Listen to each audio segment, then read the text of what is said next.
est-ce que si on apporte certaines formes de matière organique dans nos parcelles, on ne va pas consommer la matière organique de nos sols justement? En voilà une bonne question.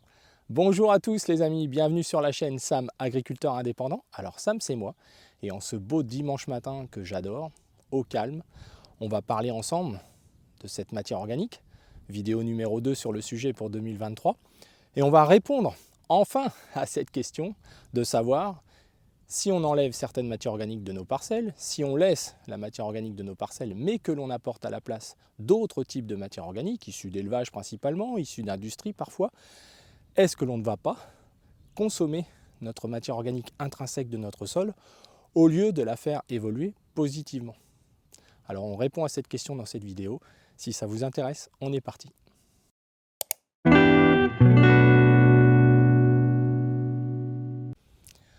Allez, en route pour cet épisode les amis, en ce dimanche matin que j'affectionne particulièrement, au calme. Alors je suis revenu dans la parcelle de l'agriculteur que nous avions pris en exemple dans le premier épisode avec l'exportation des pailles et le beau tas de paille qui est toujours présent d'ailleurs. Et donc en revenant dans cette parcelle, voilà ce que l'on peut observer, comme dans beaucoup de cas dès que l'on laisse la paille. Certaines moissonneuses-batteuses, lorsque l'on laisse la paille, ne répartissent pas les menus pailles. Alors c'est un vrai problème, pourquoi? Puisque les menus pailles contiennent davantage encore de carbone que les pailles en elles-mêmes, donc sont un vrai préjudice, le fait de ne pas les répartir correctement dans votre parcelle pour l'alimentation de vos sols. Ça c'est un simple constat pratique. Alors l'agriculteur a travaillé plutôt profondément, et donc on constate, puisque nous avons eu de belles pluviométries, plutôt inespérées, d'une 50aine de millimètres en une journée et demie, vraiment calmement, presque le rêve absolu. On verra dans la prochaine vidéo Tour de plaine, vous verrez, c'est quand même très très important pour la vie, pour la dynamique de nos sols déjà, pour commencer, l'humidité, la fraîcheur. Donc là, le travail profond a finalement entraîné pas mal de terre fine et on a déjà, si on regarde, un tri des agrégats entre les billons, avec finalement une accumulation, une forme d'érosion qui s'est créée au-dessus de la parcelle. Ça, c'est typiquement lié au travail du sol qui a été fait. Mais on n'est pas là pour ça, on est là pour répondre à la fameuse question: est-ce que si on apporte certaines matières organiques dans nos sols, on ne va pas consommer la matière organique de nos sols? Alors la réponse est oui, oui les amis. Et malheureusement, c'est un des problèmes depuis une quarantaine d'années, et surtout ces 20 dernières années où finalement en remplacement de certains engrais chimiques, les agriculteurs utilisent des engrais organiques. Et le terme engrais organique est très important, car ce n'est plus la même chose que des amendements organiques. Donc la nuance est très importante. L'engrais organique vient plutôt nourrir les plantes que nourrir le sol. L'amendement organique a plutôt un effet beaucoup plus complexe, beaucoup plus complet sur la solidité du complexe argilo-humique. Je n'y reviens pas, je vous mettrai des descriptions. Sur l'aspect activité biologique des sols, sur ce qu'il va engendrer de manière plus durable, sur sa solidité, sur sa capacité à retenir de l'eau davantage. Donc les amendements organiques sont beaucoup plus rares sur le terrain, beaucoup plus difficiles à trouver d'ailleurs dans le monde actuel que les engrais organiques. J'en veux pour preuve que tous les produits organiques sont plutôt vendus aujourd'hui sous forme de titrage, comme les engrais, c'est-à-dire qu'est-ce qu'ils contiennent en azote, qu'est-ce qu'ils contiennent en phosphore, qu'est-ce qu'ils contiennent en potasse. Les agriculteurs vont jusqu'à faire des coûts à l'unité, donc ils achètent leur compost organique, parce que le mot compost est employé à toutes les sauces, leur compost organique en fonction du titrage. Alors pourquoi ça consommerait de la matière organique? Tout simplement parce que dans la vidéo numéro 1, on a expliqué cette balance qui existait dans le sol sur le fait que lorsque l'on apporte des produits très nutritifs, très solubles, très rapides d'action, donc riches en azote, riches en ferments solubles, on a une action par le sol d'utiliser son carbone qu'il possède dans sa matière organique stockée, dans son humus, finalement, c'est ça ce que ça va engendrer, pour remonter le niveau de carbone souvent plus bas de ces produits. Alors un exemple, un lisier par exemple qui va être apporté, une fiente de poule, une association de lisier de porc et de fiente de poule qui vont être apportés dans certains types de sols et de parcelles, mais surtout par rapport à certaines cultures, comme le colza qui va certainement être implanté derrière cette culture-là, derrière cet escourgeon. L'idée, c'est bien de booster la culture, de booster le colza. Alors, le premier problème déjà, ce sont souvent les quantités qui sont apportées. plus vous apportez de quantité, plus vous allez au-delà, c'est-à-dire que vous apportez beaucoup de produits solubles qui sont des boosters, mais pas des boosters uniquement pour la plante. Le fait d'apporter de l'azote, d'apporter certains éléments, des oligos et autres, a une incidence sur l'activité biologique des sols. Si ça, on ne l'intègre pas, que finalement, sans activité biologique des sols, tous ces apports nutritifs n'ont aucun intérêt, ne sont déjà pas toujours disponibles tout de suite, etc. Donc c'est la vie du sol qui va finalement les transformer et les rendre disponibles pour les plantes. Mais malgré tout, ces produits-là ont une incidence sur l'équilibre entre les champignons et les bactéries notamment. Alors on a la chance qu'avec l'humidité, on a un développement des champignons, pour ceux qui en ont suffisamment de présence dans leur sol. Je vous montrerai des images dans la prochaine vidéo. On voit déjà des attaques comme si on était en plein automne, on a un temps plutôt frais dans nos régions, on a de l'humidité, il était temps qu'elle arrive d'ailleurs. Forcément, on se retrouve dans un phénomène d'automne, avec une minéralisation, donc déjà une consommation quelque part de l'azote, mais aussi une libération des éléments là, qui vont très vite arriver derrière tout ça. Et nous, on vient y rajouter des éléments solubles supplémentaires. Donc, on va faire monter ce pic de minéralisation de manière plus forte que ça se ferait naturellement dans la nature, c'est le cas de le dire. Et finalement, dans ce cas-là, on bascule vers un côté plutôt bactérien, c'est-à-dire entre guillemets, je dis bien entre guillemets, ne m'incendiez pas, mais des animaux qui vont travailler très vite. Je vous rappelle que les bactéries se multiplient très très rapidement, qu'elles ont des besoins en oxygène très très importants. Alors si notre sol est un petit peu refermé, si on a fait plutôt de la terre fine avec certains outils, comme on en a déjà un petit peu parlé, qu'on vient y ajouter à ça des produits solubles, des lisiers, des fientes, des produits très énergiques, riches en phosphore. Le phosphore est un des principaux minéralisateurs avec le soufre, je le rappelle. 1 kg de phosphore peut consommer 50 à 60 kg de carbone, donc indirectement de matière organique, malgré tout, en partie. Donc il faut bien en être conscient. Il y a cette espèce d'incohérence parfois de dire je fais de la protection de mes sols, je vais dans l'agriculture de conservation, etc. Et les gens utilisent tout au long de l'année ce type de booster, le soufre à l'automne, le phosphore à l'automne, l'azote à l'automne. Certains d'entre vous sont tentés, par exemple, d'apporter de l'azote, vu les forts volumes de paille de cette année, pour aider, entre guillemets, les pailles à être consommées. Mais quand vous faites ça, les amis, vous empêchez quelque part que ce système naturel se mette en place dans votre sol. Ça, c'est le premier point. Ce qu'il vous faut faire plutôt, c'est d'éviter que votre plante soit pénalisée. C'est peut-être d'apporter en localisé 20-30 unités d'azote, pourquoi pas associé avec un petit peu de phosphore selon les types de sol. Plus votre sol sera calcaire, plus cette stratégie sera positive.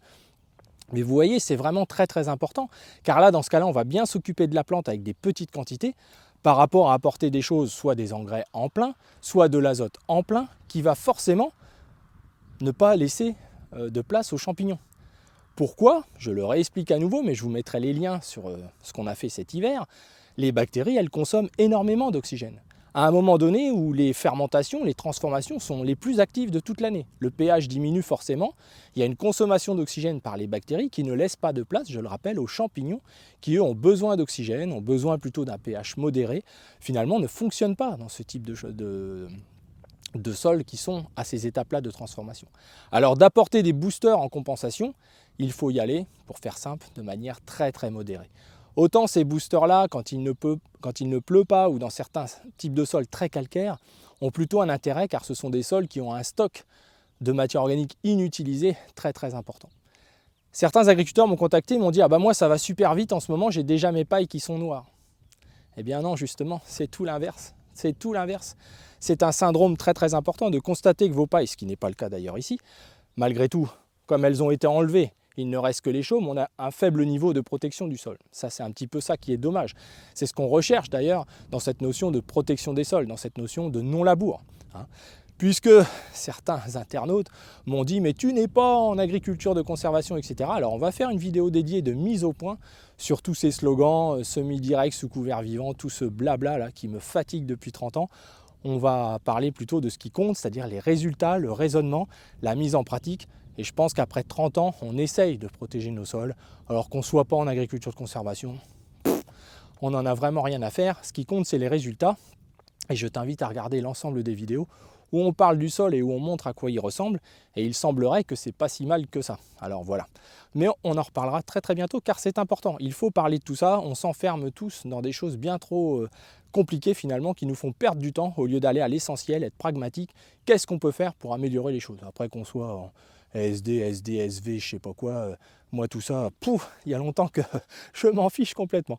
Alors on revient, ne nous égarons pas, à notre histoire de matière organique. Donc vous voyez bien que l'état d'esprit et de réflexion aujourd'hui de dire j'enlève quelque chose de mon sol et en échange je lui ramène de la matière organique, du compost, etc. Eh bien en fonction des choix de compost que l'on va faire, donc notamment les composts avec des C sur N inférieurs à 10, 12, évidemment on peut avoir, et on a souvent, une consommation de la matière organique. C'est-à-dire qu'au lieu de rééquilibrer les choses, ce n'est pas le NPK et autres qui rééquilibrent le sol sur ces aspects matière organique, bien au contraire. Et c'est le paradoxe qui n'est pas dénoncé, je trouve, depuis ces 30 dernières années, c'est d'avoir cet état d'esprit qui n'est pas vrai, qui ne fonctionne pas. On consomme encore plus de matière organique. Enlever la paille, c'est une chose, c'est pas un drame, on peut le faire de temps en temps, c'est pas non plus la fin du monde. Mais rajouter des produits solubles pour booster derrière encore un peu plus, ça va déjà booster, on a enlevé la paille. On va donc pas consommer de matière organique, on ne va pas consommer d'azote pour décomposer une matière organique qu'on a enlevée. 6, 7, 8 tonnes de paille, on m'a expliqué cette année pour certains qui pèsent l'ensemble de leurs extractions de paille en tant qu'éleveurs. Alors vous vous rendez compte, si vous les enlevez, votre sol il rigole, hein. Il a assez d'azote aujourd'hui pour digérer les chaumes et les racines. Comprenez? Donc la plante naturellement va déjà être boostée. Mais non, on est encore dans le toujours plus, où on rajoute en plus un élément booster. Et si jamais ça ne se produit pas, que vos colzas par exemple ne boostent pas après avoir enlevé la paille, mais interrogez-vous sur le fonctionnement du sol. C'est plutôt ça qu'il faut faire, c'est pas encore du toujours plus. Là on rejoint un peu le mode un petit peu industriel, parce qu'en croyant faire bien les choses, en fait, on les fait dans le mauvais sens. Alors qu'est-ce qu'on peut faire? Eh bien déjà c'est modérer les doses. 4, 5, 6 tonnes de fiente, c'est une aberration.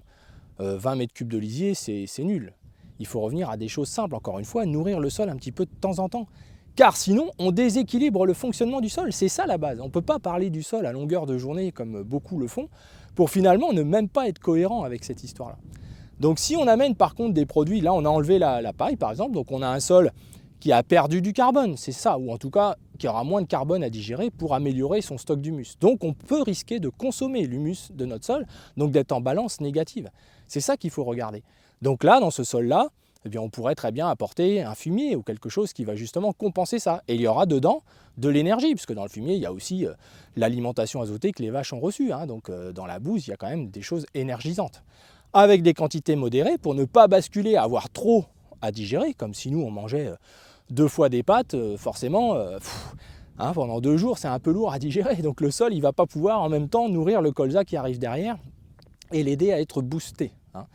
Donc vous voyez, c'est vraiment un subtil équilibre, et si on n'a pas toujours ce raisonnement sol, cet équilibre entre les bactéries, les champignons, les vers anéciques, qui là évidemment, n'ayant pas de paille à venir chercher, et là avec l'humidité ils remontent, hein, mais ils n'ont rien à venir chercher, donc ils ne vous restructurent pas le sol. Le sol là il s'est fermé gentiment, ce qui peut arriver hein, avec 50 mm après une période de sécheresse, ça peut arriver dans énormément de sol, hein, c'est pas trop le sujet, mais malgré tout, les vers anéciques ne vont pas faire leur boulot, puisque c'est eux principalement qui font ce boulot de restructuration, avec la faune épigée, on en a déjà parlé, je vous mettrai le lien, qui brasse la surface et nous fait cette porosité sur 5, 10, 15 cm.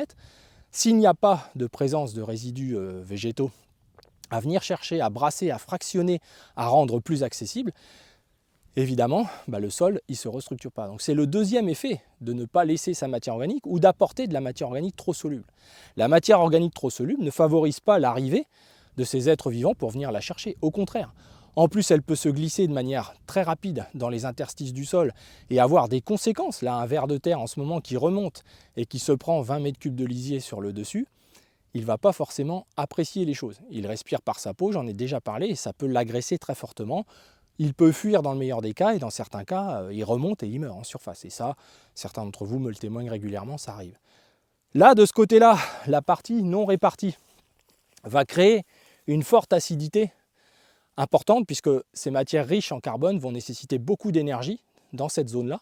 C'est localisé malheureusement, et ça va avoir un impact forcément acidogène sur cette zone-là, puisque les bactéries, je vous le rappelle, consomment énormément d'oxygène et vont avoir un rôle direct sur la diminution du pH. Je vous remettrai des liens aussi, je vous inviterai à regarder tout ça. Vous savez, les vidéos s'enchaînent, mais on ne revient pas sur tous les sujets à chaque fois, sinon on peut répéter la même chose toute notre vie. L'idée, c'est vraiment de répondre à vos questions, bien sûr, mais de continuer à avoir ces raisonnements qui s'imbriquent les uns dans les autres. On n'est pas dans une idée, voilà, chaque chose a son importance, et c'est pour ça que peut-être qu'il y a des choses que vous entendez ici, que vous n'entendez pas forcément ailleurs parce que ce raisonnement sol, cette approche globale du sol à la plante, on doit l'avoir tout le temps. Et dès qu'on l'a d'un bout à l'autre, c'est beaucoup plus compliqué. Alors, localiser un engrais, etc., est-ce que ça ne consomme pas aussi de la matière organique ou même apporter de l'engrais tout simplement? Eh bien, qu'il soit organique ou chimique, quand vous apportez un produit qui est un minéralisateur, bien évidemment que vous consommez de la matière organique.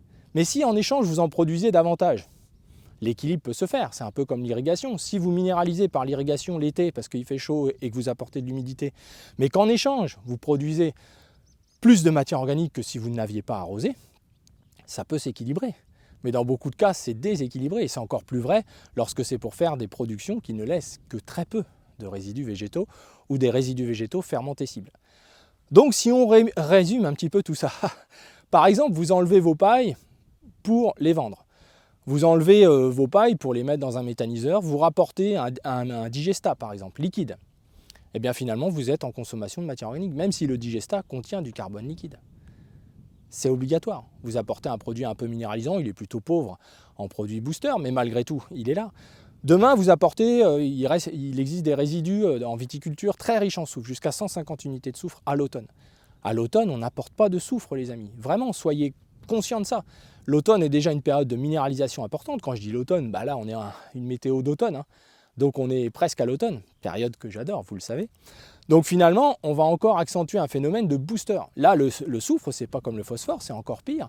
1 kg de soufre, c'est jusqu'à 70 kg de carbone de consommé par unité. 150 unités. Encore heureux que ça booste la culture derrière. Mais est-ce qu'on a besoin de soufre à l'automne? Est-ce que si vous semez des moutardes, elles ne vont pas fleurir tranquillement en recyclant du soufre, puisque la couleur, vous le savez, de leurs fleurs, c'est lié à l'absorption importante de soufre. Le soufre n'est jamais un problème à l'automne, toute la période de minéralisation. C'est plus un problème au printemps, lorsque les températures de sol passent en dessous de 7-8 degrés. Là, on peut avoir des rétrogradations du soufre disponible qui devient du sulfure et n'est plus absorbable par les plantes. Et c'est pas pour ça qu'il faut en ramener, puisque si les températures de sol ne sont toujours pas bonnes, ça ne va pas résoudre le problème. Bref, toujours le lien approche globale. Si on ne comprend pas ce qui se passe en dessous de nos pieds, on ne peut pas avoir des actions qui n'ont pas de conséquences au-dessus. C'est pas possible. Donc en réalité, ce que je voudrais juste dire en conclusion, c'est que tout le raisonnement qui est je retire quelque chose, qui contient en effet du P, du K, etc. Là, le raisonnement organique n'est plus dedans. On rapporte un produit, on regarde ce qu'il contient en P, K et autres. Et on se dit j'ai compensé la chose. Non. Au-delà de l'aspect juste compenser les matières nutritives, pourquoi pas? Mais le sol, c'est pas ça qui le maintient en vie. C'est pas les NPK, je le redirai jamais assez. Et puis, il y a le deuxième aspect qu'il faut tenir compte, c'est que les produits physiquement structurés, qui ont de la fibre, les tas de compost que vous apportez, qui sont fibreux, vous les prenez dans la main, ils vous piquent un peu la main, etc., comme une ration pour les animaux. Évidemment, sur le sol, ils n'ont pas la même conséquence que des produits qui sont de la purée, du liquide, qui s'écrasent comme des crêpes parce qu'il a plus justement 50 mm. Les tas de fientes, dans certains cas, ça va être des crêpes parce que c'est que de l'eau en fait. Les produits aujourd'hui sont hygiénisés, chauffés. Évidemment, on apporte moins que par le passé les ferments qui y sont liés. Ce ne sera pas le cas d'un tas de fumier, ce ne sera pas le cas d'un lisier. On peut apporter des choses positives. Mais selon comment le fumier ou le lisier sont transformés chez vous, vidéo sur les matières organiques, vous pouvez aussi apporter dans vos sols des ferments plutôt négatifs, c'est-à-dire plutôt riches en bactéries anaérobies, en bactéries consommatrices de matières organiques, minéralisatrices, et vous n'en avez pas forcément besoin déjà dans vos sols, à l'heure actuelle. C'est ça qui est important. Tout comme certains activateurs qui contiennent plutôt des bactéries, majoritairement, dans certains cas, ou des oligoéléments, mais on en a déjà parlé, vouloir accélérer les décompositions de paille, c'est toujours par les bactéries, je ne le répéterai non plus jamais assez. Tout ce qui va vite ne fait pas d'humus, pour faire simple. Donc, il faut laisser les choses au temps. On ira voir dans la prochaine vidéo, on va faire un tour de plaine ensemble, puisque nous, on est toujours à essayer de vous montrer des preuves de ce que l'on fait. C'est bien beau de parler, il faut prouver. Donc on va faire un tour dans les champs de tournesol, on va aller tous les voir, les 5-6 champs de tournesol, les 70 hectares, à quoi ils ressemblent. On va aller voir les premiers déchômages qu'on a fait dans nos escourgeons, voir par rapport même à nos collègues comment ils sont, comment déjà sont les pailles, comment sont les relevés, des repousses, etc. Donc on va échanger ensemble sur du concret. On ira voir les déchômages que nous avons fait sur un des sites, on a fini, on a fait un passage. Sur l'autre site, c'est encore pas déchômé, la pluie nous a arrêtés et on est très content comme ça. Pendant ce temps-là, les choses vont se faire. Les repousses vont germer sous les mulches. Finalement, on va gagner beaucoup de temps. On n'a passé qu'une fois sur l'autre site parce que comme il a plu par-dessus, on n'a pas besoin de repasser un autre outil pour faire encore de la terre fine, minéraliser davantage, etc. Pour l'instant, dans notre secteur à nous, c'est le bonheur. Voilà. Alors voilà, donc je voulais au moins répondre à cette question-là. On pourrait en parler longuement hein, de ces notions-là. Ce sera la même chose si vous apportez par exemple des amendements basiques très riches en CaO, en chaux active, en calcaire actif. Riche en oxygène, une quantité importante va vous booster votre sol à ce moment-là. Il va l'aider à minéraliser encore plus. Donc tous les raisonnements qui consistent à j'enlève quelque chose et je ramène autre chose à la place, mais qui est plutôt un booster parce que sinon ma culture derrière, blablabla, c'est pas bon.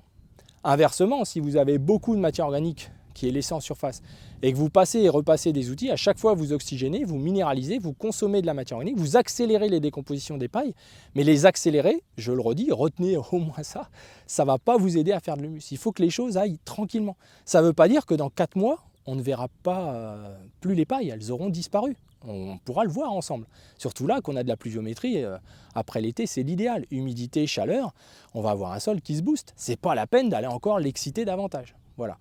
Donc, il faut qu'on sorte absolument de ce raisonnement-là qui est dévastateur pour notre sol depuis de nombreuses années. Je l'ai expliqué, on a aujourd'hui 2 à 2,5 fois plus de matière organique laissée sur nos sols en moyenne que par le passé, par les cultures que l'on fait, les densités que l'on fait, les rendements que l'on fait. Les menus pailles, il y en a plus aujourd'hui qu'il y en avait hier par rapport au rendement, etc. Mais finalement, on a des taux de matière organique qui chutent. Le travail du sol en est la principale raison. Le deuxième facteur, ce sont les choix des engrais et les moments où on les apporte et les quantités. Il n'y a pas de mauvais produits, ne me faites jamais dire ce que je n'ai pas dit, je ne suis pas extrême comme ça. Il y a des produits plus nocifs, je suis bien obligé de vous en parler, qui ont des conséquences, mais si vous en apportez qu'un peu, qu'une fois de temps en temps, l'engrais liquide sous la pluie, etc., c'est pas la fin du monde. Ce qui est dangereux, c'est de dire, voilà, nous avant colza, on met 6 tonnes de compost. Voilà. Mais après, l'année d'après, il n'y a rien, donc derrière le colza, il se débrouille tout seul. On a consommé de la matière organique l'année avant le colza. Donc finalement, un colza qui a des gros besoins en azote, donc même le fait d'apporter de l'azote tout au long de l'année, finalement, est déjà consommateur de matière organique. L'autonomie en azote, il y a des activateurs aujourd'hui qui favorisent la mise à disposition de l'azote. C'est quelque chose qui sera favorable à l'évolution de la matière organique et à l'augmentation de la matière organique. À chaque fois que vous apportez des produits minéraux, vous devez vous dire qu'en fait, vous signez un petit peu un chèque en blanc à votre sol pour consommer son squelette. C'est important de le dire. C'est-à-dire que certains, cette année, ont mis beaucoup d'azote pour des résultats de rendement décevants.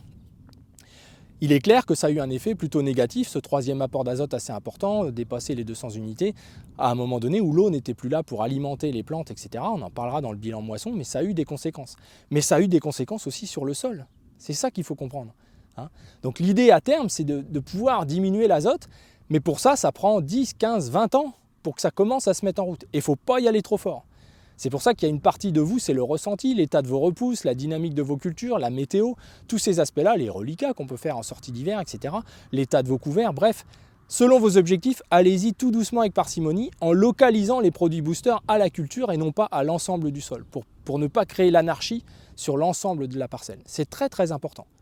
Donc si on a ce raisonnement-là, on peut donc choisir les apports de matière organique que l'on fait. On peut en diminuer les quantités, aujourd'hui des composts de fientes ou de lisier. Un lisier maximum 5, 8, 10 mètres cubes, vraiment, mais maximum si on a laissé les pailles. Donc inversement, demain j'ai du digesta à apporter, je vais l'apporter là où j'ai laissé mes pailles. C'est très très important. Je ne vais pas faire le raisonnement parce que j'ai ensilé mon maïs, je ramène un digesta sur un sol nu juste avant l'hiver ou juste avant de semer une culture. C'est un non-sens qui va consommer encore plus de matière organique. J'amène de l'énergie là où j'ai laissé une matière organique qui demande de l'énergie pour être évoluée positivement. Ça, c'est positif. Demain, j'ai du digesta, j'en ramène là où je laisse mes pailles parce que je ne donne pas toute ma paille au méthaniseur. Impeccable. Moi, nous, on n'y voit pas d'inconvénient. C'est une association des deux. Toujours pareil, raisonnement du C sur N, etc., qui est qu'une partie de l'évolution de la matière organique, mais on essaye de simplifier au maximum. Voilà, alors écoutez, je vais en rester là, sinon ça va être trop long. J'espère que déjà vous avez compris, reçu les éléments, vu le côté modéré des choses. Il n'y a pas, faut pas faire ci, il ne faut pas faire ça. Le travail du sol, pour nous, quand il est bien fait, reste quelque chose qui peut atténuer les effets négatifs ou positifs des choses. C'est-à-dire qu'on peut aussi utiliser le travail du sol comme un minéralisateur, d'où l'intérêt de faire un travail plus profond près du semis pour justement profiter de la minéralisation par le travail du sol à une plante. Je pourrais vous montrer, quand on va faire la prochaine vidéo tour de plaine, que finalement, agriculture de conservation ou pas, on n'est que 10-15 jours sans végétation, puisque là, on a déjà des repousses très très bien réparties sur tout le champ qui poussent, 1 cm par jour, qui donc protègent nos sols. En effet, ce n'est pas encore un couvert, mais pourquoi faire un couvert tout de suite si on a déjà cette plante-là qui revient, qui ne sera donc plus dans notre couvert, on aura un vrai couvert végétal bien propre, qui va donc faire son vrai rôle d'interruption dans l'assolement. Voilà, donc vous voyez, tout est lié les amis. C'est ça l'approche globale du sol à la plante. Elle est transmissible à tous, on peut tous la partager et ça correspond à nos objectifs de la chaîne. On n'est pas là pour les experts qui sont super forts, nous on n'a pas le niveau, on est des petits rigolos. Mais si on peut aider le maximum d'agriculteurs qui se posent des questions, qui ont essayé des choses qui ne fonctionnent pas de manière isolée, de les rassembler dans une seule approche globale du sol à la plante, là il y aura des résultats pour tous, il y aura une bonne transition pour tous. Et après, si vous voulez aller vers du semi-direct sur des couverts de 2 mètres de haut, mais allez-y les gars, ça c'est le top, c'est sûr. Mais si à la place on doit utiliser des produits phytosanitaires, etc., dans l'approche globale du sol à la plante, il y a déjà des questions à se poser. Alors écoutez, j'en reste là, sinon je vais être trop long, je me connais. Je vous souhaite à tous une belle semaine. Je mettrai cette vidéo, je pense, mercredi. Et puis je vous prépare à la prochaine vidéo Tour de Plaine. Et j'oublie pas la vidéo sur l'agriculture biologique, qui est importante pour moi car elle me tient à cœur. Il y a beaucoup de partenaires agriculteurs qui sont dans ces situations d'agriculture biologique en grande culture, je précise. Et donc il y a beaucoup à dire sur tout ce qui s'y passe en ce moment et c'est bien triste. Alors les amis, pensez sérieusement à vous abonner. La moitié d'entre vous regardez les vidéos sans être abonnés. C'est dommage, c'est la meilleure reconnaissance pour nous, sincèrement.